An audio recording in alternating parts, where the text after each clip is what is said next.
I'm a collegiate or high school athlete, and either in the training room with the athletic trainers, the sports medicine doctor, or my coach weighs us often or makes us have body composition tests and compares them against the year before or um, different points in the season. Something about that doesn't feel right in me, but I don't know what to do. It seems like it's really important to my coach. What should I do?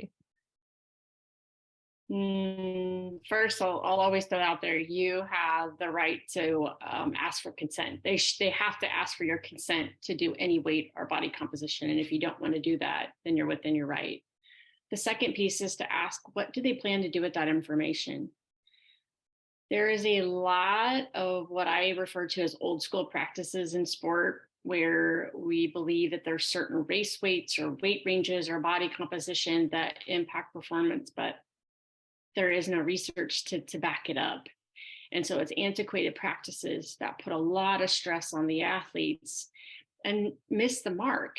You know, having done this a long time, I'm always shocked at the different body types, whether it's height, body composition, even what they choose to eat for nutrition, but yet they excel at their sport. And I think the biggest thing is to lean in to what works for you, your N equals one, and not get so caught up in the numbers. Another big thing to add is we know from the Red S literature that actually there is a place where, again, going back to the previous question I answered, those savings accounts, at some point, the body is going to put the brakes on and it's not going to allow you to drop any more weight, and it's going to start pulling energy from your organs in your body. So going off weight as an indicator is a really slippery slope, and sometimes you even had athletes that gained weight as a body's way of protecting itself, wondering if it's going to go back into starvation mode.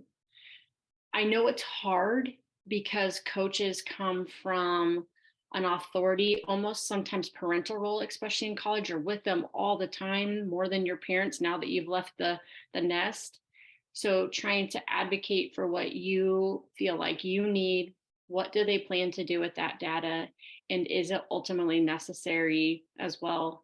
For an administrative standpoint, I hope that schools will start to reconsider the holistic health of the athlete. And are we putting an undue stress on them that's not necessary? For one of those athletes who had the courage to then show their coach this video to try and explain it, what would you like to say to the coaches watching this now who have just always used this as one of their ways to know if someone is fit, to help people, they just want to help. It's coming from a place of love. I just want to get them to their potential. What would you say to that coach right now? Absolutely. Coach, I know that you got into the sport with your athlete's best interest at heart. You probably truly believe you are doing everything that you can to help them perform well and be of optimal health. But I challenge you to look up, Ron Thompson has 50 factors that can influence performance. And I think before you put a lot of weight, no pun intended, on their weight or body composition, look at those other factors. Are we even talking about mental health? Are we even talking about self-care? Are there skill-based things that they can learn rather than there being so much influence on weight before we start having an overemphasis on that? Maybe that's a healthier way to get better performance that's in a more proactive, positive manner than having it solely driven on what their body looks like and weighs like. Okay, thank you very much.